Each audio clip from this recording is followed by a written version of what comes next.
नेपाल संसार टिभी हेरेर बस्नुहुने सम्पूर्ण आमाबुवा दाजुभाइ तथा दिदीबहिनीहरू, अझ भनौँ नेपाली मनहरूप्रति म इमबहादुर नेपालीको नमस्कार छ। आज विशेष गरी तपाईँहरू समक्ष यस्तो प्रतिभालाई म जोड्न गइरहेको छु जुन मिठो स्वरको धनी हुनुहुन्छ। अझ भएन भनेर उहाँले मिठो तरिकाले बाँसुरी बजाउनुहुन्छ। उहाँको रूप एक प्रतिभा एक पनि मैले ठान्दछु, किनकि उहाँले बाँसुरी मात्रै नभइकन, गीत मात्रै नभइकन उहाँले वाद्यवादकको अन्य साधनहरू पनि उस्तै मिठो बजाउनुहुन्छ, जस्तै मादल पनि उस्तै मिठो बजाउनुहुन्छ। उहाँको नाम हो लक्ष्मण सिंह ठकुरी। आउनुहोस्, उहाँलाई म तपाईँहरू समक्ष जोड्न प्रयत्न गरिरहेको छु। कस्तो लाग्छ, जस्तो लाग्छ त्यस्तै सल्लाह सुझाव अनि प्रतिक्रिया दिन चाहिँ कति पनि नछुटाउनु होला भन्दै तपाईँहरू समक्ष म जोड्न गइरहेको छु। स्वागत छ यहाँलाई। धन्यवाद। सर्वप्रथम त यो नेपाल संसार टिभी हेरेर बस्नुहुने सम्पूर्ण प्रिय दर्शक श्रोताहरूमा म लक्ष्मण सिंह ठकुरी तर्फबाट नमस्कार व्यक्त गर्न चाहन्छु। के छ, आराम हुनुहुन्छ? एकदमै आरामै भन्नु पर्यो। कोरोनाको कहर छ, तपाईँको जनजीवनलाई चाहिँ कस्तो प्रभाव पारेको अवस्थाहरू छ? यहाँलाई चाहिँ कतिको असहज, कतिको सहज बनाएको छ? होइन, यो त अब सबैलाई भइसकेको कुरा हो। विश्वव्यापी रूपमा कहर भइरहेको कुरा हो। आजभोलि त सामान्य भइसकेको छ भन्नुपर्छ। भनेपछि तपाईँलाई कुनै बेला लकडाउन भएको, लकडाउनले कतिको प्रभाव पार्यो, अनिपछि तपाईँको जनजीवन त्यस्तै गरी पारिवारिक उथलपुथल बनाएको अवस्था, कति मान्छेहरू देख्नु भएको छ नि सडकमा कस्तो कष्टहरू भोग्नु परेको छ। कोही एकमुठी घाँस नपाएको, एकमुठी पानी नपाएको भन्ने अवस्थाहरू सुन्नुभएको थियो। तपाईँले यहाँले हेर्दाखेरि, निहाल्दाखेरि तपाईँको आफ्नो सपोर्ट या हजुरलाई नै त्यस्तो समस्यामा परेको अवस्थाहरू कहिले थियो? होइन, यस्तो यो कोरोनाको कहर त अब विश्वव्यापी रूपमा भइराखेको छ, सबैलाई जानकारी नै थाहा छँदैछ।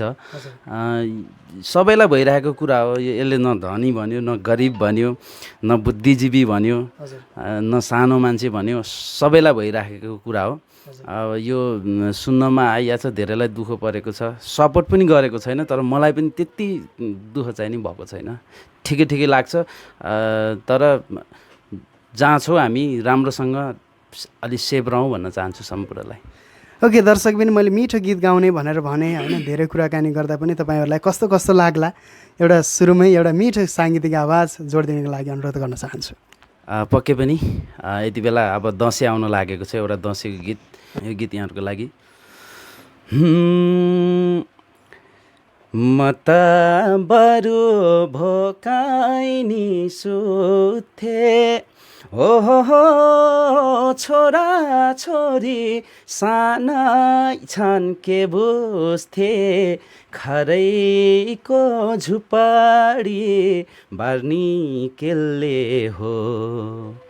दसैँ तिहार आयो, छोरा छोरी रुन्छन्, टुहुरा झै हुन्छन्, पैसा छैन घर खर्च टार्नी केले हो, पैसा छैन घर खर्च टार्नी केले हो। यति मात्रै छोटो। यो गीतमा चाहिँ मलाई यस्तो लागिरहेछ, वैदेशिकको पीडा पनि भोगिएको हो कि जस्तो लाग्छ। तपाईँ वैदेशिक रोजगारीको लागि धाउनु भएको अवस्थाहरू छन्? होइन, छ पक्कै पनि। आजभन्दा विगत 7-8 वर्ष अगाडि म मलेसियामा बसेँ। हजुर। यो भन्दा पनि, वैदेशिक भन्दा पनि दसैँ तिहारलाई समेटेर अनि वैदेशिक रोजगारमा रहनुहुने सम्पूर्ण नेपाली दाजुभाइ दिदीबहिनीहरूले भोगेका कुराहरू हो यो। प्लस अलि गरिबीको, जस्तै गरिबलाई दसैँ होइन दशा हो भने जस्तो यो गीतमा एकदम भावपूर्ण। यो गीत पुरै हेर्नु होला सकेसम्म, यो गीतलाई सपोर्ट गर्नु होला। मेरो त होइन, तर पनि मलाई मन परेको गीत, एकदमै राम्रो लाग्छ यो गीत। त्यही भएर मैले गुनगुनाएँ यहाँहरूको लागि। यति मिठो स्वरमा गुनगुनाउनुहुन्छ हजुरले, यति मिठो आवाजको धनी हुनुहुन्छ। तपाईँले कुनै कम्पिटिसनहरूमा पार्टिसिपेन्ट भएर केही उपाधिहरू जितेको अवस्थाहरू, या तपाईँ कुनै मेला महोत्सवमा धाएको अवस्थाहरू, केही खुसीको मुमेन्ट, केही दुःखको मुमेन्टहरू छ? होइन, यस्तो अब पार्टिसिपेन्ट भएर गाउन चाहिँ नि गाएँ, धेरै ठाउँमा कोही ठाउँमा अब पहिल्यै पनि फ्याँकिए, कोही ठाउँमा अब पहिला पहिला स्कुल लाइफमा चाहिँ नि गाइयो। जस्तै आँधी खोला एफएममा प्रथम भएको थिएँ म। आँधी खोला एफएमको मैले बिर्सियो, सायद 63-64 सालको कि जस्तो लाग्छ मलाई, 64 सालको जस्तो लाग्छ। त्यहाँ चाहिँ नि म प्रथम भएको थिएँ। त्यति बेला मेरो आफ्नै लय शब्दको गीत गाएको थिएँ त्यति बेला मैले फाइनलमा। ओके। छुट्ने बेला बनेर मलिनु, बनेर मलिनु भन्थ्यौ सानो मेरो पीर नलिनु, मलाई त विश्वासघात भो। डाली काटे पलाउँछ निर्माया, बरु अब जरै काट भो। यो सर्टकटमा दिएँ, मैले बिर्सिसकेको रहेछु। यो भनेपछि तपाईँकै शब्द सङ्गीत? हजुर, मेरै शब्द सङ्गीतमा। ओके दर्शकबिन, मैले अघि नैसम्म भनिरहेको थिएँ मिठो आवाजको धनी होइन, बाँसुरी मिठो तरिकाले बजाउने, त्यसै गरी उहाँले वाद्यवादक पनि त्यस्तै मिठो बजाउने। आज नौलो कुरो सुन्दैछु होइन, तपाईँहरूलाई कस्तो लाग्यो होइन, एकदमै मिठो स्वरको धनी। यी कुराहरू मैले अवगत गराइसकेँ। आज सर्जक पनि उस्तै मिठो भनेर चाहिँ तपाईँहरूले चिन्न सक्नुहुन्छ। मैले चाहिँ एकदमै मिठो लाग्यो। तपाईँलाई कमेन्टमा बक्समा लेख्नु होला कस्तो लाग्यो। अन्य कुराहरू सुनाउनुहोस्। तपाईँको अलिकति म व्यक्तिगततर्फ जाँदैछु होइन, तपाईँको वैवाहिक जीवन गाँच्नुभयो? भइसकेछ, छोरा छ 4 वर्षको। दर्शकहरूलाई भनिहालेँ, 4 वर्षको छोरा छ। मेरो श्रीमती शारदा सिंह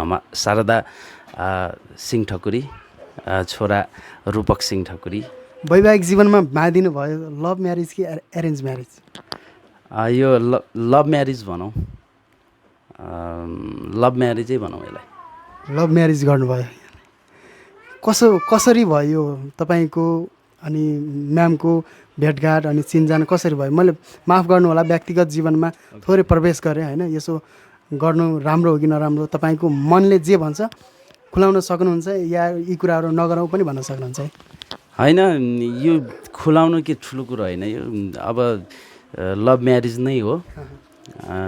करिब हामी लगभग 1 वर्ष चाहिँ नि हामी फेसबुकबाटै चिनजान भएर लभ म्यारिज भएको। त्यसपछि 1 वर्षपछि चाहिँ नि हामी बिहे गऱ्यौँ। अहिलेसम्म लगभग अब बिहे गरेको अब 5 वर्ष हुन लागिसक्यो, 5-6 वर्ष हुन लागिसक्यो। छोरै अब 4 वर्षको भइसक्यो। खासै उ छैन, लभ म्यारिजै हो। फेसबुकबाट चिनजान भएर नै लभ म्यारिज भइयो भनौँ। ओके, तपाईँले मिठो तरिकाले गीत गाउनुहुन्छ। यहाँको गीत रेकर्डिङहरू के छ, गर्नुभएको छ? होइन, मेरो एउटा गीत रेकर्ड मात्रै भएको छ। बाहिर बजारमा चाहिँ आएको छैन। त्यो अब भिडियो गराउने भन्दा लकडाउन भयो, लकडाउनले खाइदियो भन्नु पऱ्यो। त्यसलाई रेकर्ड मात्रै भएको छ, म्युजिक मात्रै तयारीमा छ। सो गीत एउटा प्रस्तुत गरिदिनुहोस्। पक्कै पनि यो गीत चाहिँ अलिकति गाउँघरमा जस्तै रोदी बस्दा गाइने गीत जस्तै हो, नाच्न मिल्ने खालको पनि छ। अलिकति रोदीलाई फोकस गरेको छ यसले। गीत चाहिँ नि यस्तो: सुने मादल रोदीमा घन्केको, घरमै बस्न सोल्टिनी मान्थ्यो र मनकेको, झ्याप्पै दिल खोलेको, कोहीलाई राम्रो कोहीलाई नराम्रो लाग्ला हो मै हाँसे बोलेको, रोदीमा घन्केको, घरमै बस्न सोल्टिनी मान्थ्यो र मनकेको, झ्याप्पै दिल खोलेको, कोहीलाई राम्रो कोहीलाई नराम्रो लाग्ला हो मै हाँसे बोलेको। यो अलिकति उश्रृङ्खल खालको क्या, अलिक उश्रृङ्खल भन्नाले अलिकति चटपटे खालको। जस्तै म पनि व्यावहारिक रूपमा त्यस्तै, कतै रोदी बसेको मादल बजेको सुन्ने बित्तिकै रोदीमा गइहाल्ने, जानै पर्ने, त्यस्तो बानी भएर नि यो गीत यसरी बनाइयो। शब्द चाहिँ हाम्रो मदन अधिकारीले लेख्नु भएको छ भने, लय मैले बनाएको छु। अनि निरा छेत्री बहिनीले गाएको छ अनि साथमा स्वर मेरै रहेको छ। यसरी तपाईँले गीत गाउँदै गर्दाखेरि तपाईँलाई म गीत गाउँदो रहेछु होइन भनेर चाहिँ कहिलेबाट महसुस भयो तपाईँले मैले चाहिँ गीत गाउन सक्ने रहेछु है भन्ने कुराहरू चाहिँ? होइन, यो त अब बाल्यकालबाटै जब हाम्रो जन्मदिने बुवा हुनुहुन्छ, मुवा हुनुहुन्छ, सम्मान गर्न चाहन्छु यति बेला। बुवा पनि रोदीमा त्यति बेला, आजभोलि त रोदी हराइसक्यो नि त गाउँघरमा। पहिला एकदमै धेरै रोदी बस्ने चलन थियो। त्यति बेला रोदी बस्दा बुवाले गाउनुहुन्थ्यो, दोहोरी गाउनुहुन्थ्यो, पुराना सालैजोहरू गाउनुहुन्थ्यो। त्यति बेला बुवासँगै जाने, काखामा बस्ने, मादल बजाउन सिक्ने। त्यति बेलाबाट नै एउटा दिमागमा चाहिँ नि गाउन रुचि भएर त्यहाँबाट नै उत्प्रेरित भएँ म। भनेपछि तपाईँलाई गीत सङ्गीतमा आउनको लागि, गीत सङ्गीतमा एकदमै राम्रो छ, गीत सङ्गीतमा लाग्नुपर्छ भनेर चाहिँ प्रेरणा चाहिँ आफ्नो बुवाबाट, फ्यामिलीबाट चाहिँ पाउनुभयो फर्स्ट अफ अल? यस्तो छ, अब त्यो लाग्नै पर्छ, राम्रो छ भनेर त त्यो प्रेरणा त भएन, तर एउटा बाटो भनौँ न, यो चाहिँ नि यसरी गाउँदा चाहिँ नि म त्यति बेला चाहिँ कस्तो हुन्थ्यो, रुचि के रुचिले गर्दा नै। त्यसपछि बुवाले पनि गाउनु हुने अनि गाउने भएको कारणले म पनि गाउँदै गाउँदै जाँदाखेरि यहाँसम्म आइपुगेँ। अब गाउँछु अलिअलि हल्का। ओके, अघि नै मैले सुरुमै भनिसकेँ उहाँले मिठो तरिकाले गीत त गाउनुहुन्छ पक्कै पनि होइन, तपाईँहरूले देखिसक्नुभयो। अब भने उहाँको एउटा बाँसुरीको धुन सुन्दैछौँ होइन। सम्पूर्ण दर्शकको लागि कस्तो लाग्छ, जस्तो लाग्छ त्यस्तै सल्लाह सुझाव टक्क कमेन्टमा लेख्नु होला। अर्को एपिसोड ल्याउन देख्न चाहनुहुन्छ भने पनि जोड्नेछौँ। अहिलेलाई भने एउटा बाँसुरीको धुन जोड्दैछौँ, अनुरोध गर्न चाहन्छु। ओके, यो बाँसुरी म आफैले बनाएको गाउँमा। हजुर, दर्शक श्रोताहरूले हेरिराख्नु भएको छ। यो गाउँमै पाइने बाँसको बाँसुरी म आफैले बनाएको डिसापको बाँसुरी हो यो। यो अलिकति बजाएर सुनाउँछु। खासै त्यति प्रोफेसनल वादकले जस्तो बजाउनु त नसकुला, तर पनि कोसिस मात्रै हो, स्वीकार्नु होला।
यो निकै नै मिठो धुन तपाईँहरूलाई कुन गीतको होला भनेर कमेन्टमा पनि लेख्न सक्नुहुन्छ होइन। मलाई चाहिँ एकदम मन पर्यो। मलाई पनि एउटा फरमाइस गर्न मन लाग्यो। जुन गीत तपाईँहरूले बजाउनुहुन्छ कि नआई माफ गर्नु होला, मलाई चाहिँ एकदमै यो बाँसुरीको धुनमा ज्याग्दी रयाले घरमा दिल छैन तिम्रो मायाले भन्ने गीत चाहिँ म अनुरोध गर्न चाहन्छु। पर्सनल्ली मेरो एकदमै मनमा खेलेको यो चाहिँ बजाइदिए हुन्थ्यो भन्ने चाहना हो। तपाईँहरूलाई कस्तो लाग्छ?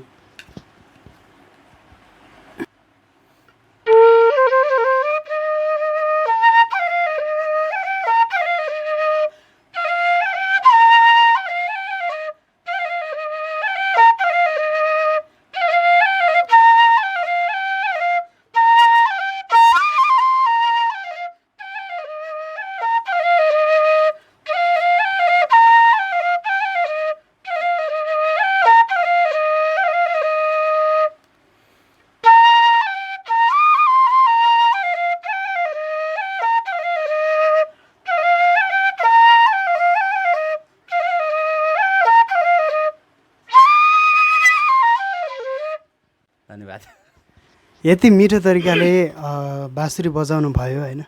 म चाहिँ यो गीतको एकदमै फ्यान नै हो कि। यो गीत चाहिँ एकदमै मलाई पनि एकदमै मनपर्ने र एउटा तपाईँले यसरी गीत गाउँदै गर्दाखेरि, तपाईँले यति राम्रो बाँसुरी बजाउँदै गर्दाखेरि एउटा मनमा चाहिँ एउटा कुरा चाहिँ के खेल्यो भन्दाखेरि तपाईँ गाउँ हुनुहुन्थ्यो होइन कुनै केही समय अगाडि कति वर्ष भयो पोखरा प्रवेश गर्नुभएको पोखरा प्रवेश गरेको लगभग 3 वर्ष भयो भनौँ। तपाईँ 3 वर्ष भयो पोखरा छिर्नु भएको होइन गाउँमा घाँस दाउरा गर्ने गीत गाउने यो क्रम त जारी थियो तपाईँ प्रोफेसनल्ली पोखरामा आएर यो गर्छु तपाईँको उद्देश्य चाहिँ एम चाहिँ के थियो पोखरा आएर के गर्ने सोचले तपाईँ यो ठाउँमा आउनुभयो होइन यो त सिधै रूपमा भन्ने हो नि एउटा कलाकार बन्छु भन्ने हिसाबले अहिले पनि दोहोरी साँझमा कार्यरत थिएँ। यति बेला लकडाउनले गर्दा दोहोरी साँझ बन्द भएको छ। अब सबै चिज कुन दोहोरी साँझमा कार्यरत हुनुहुन्थ्यो म पोखरा दौतेरी दोहोरी साँझ जुन चिफ्लेढुङ्गा स्थित रहेको छ। अनि एउटा अर्को कुरो भन्न चाहन्छु अब सबै ठाउँ खुल्ला गरिसकेको छ। अब बस गाडीहरू पनि चलिसकेको छ,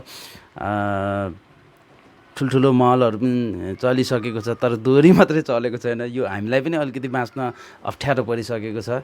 सम्बन्धित निकायले यो कुरामा पनि ध्यान जाओस् भन्न चाहन्छु यो भिडियो मार्फत। पक्कै पनि अब भनौँ न अब हामी यहाँ पसल जाउँ न, अहिले भर्खर यहाँ पसल जाउँ त पसलमा पनि भिडै छ।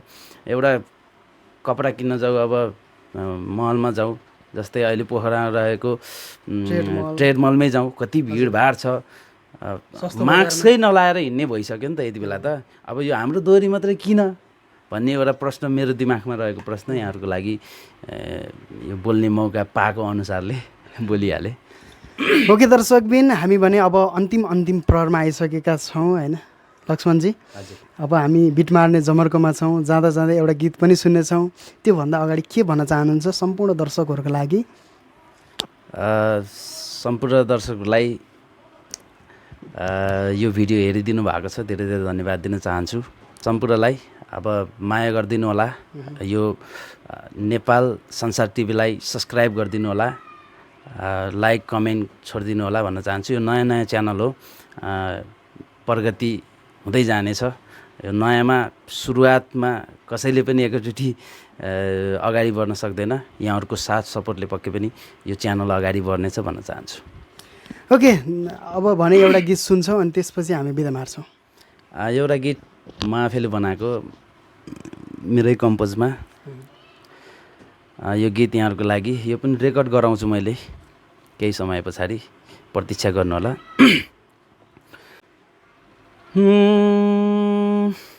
कति माया गरेको छु मैले गरिहौली महसुस आफैले दिलमा तिम्रै नाम छ। तिमीले मोया नगरे नगर मलाई त तिम्रै मोया लाम्छ। कति माया गरेको छु मैले गरिहौली महसुस आफैले दिलमा तिम्रै नाम छ।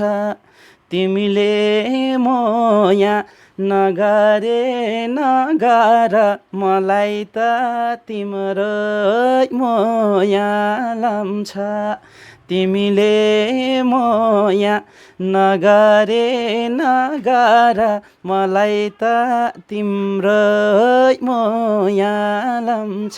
यो गीत नयाँ कम्पोज हो, अझै यसलाई अलिकति माझ्न बाँकी नै छ।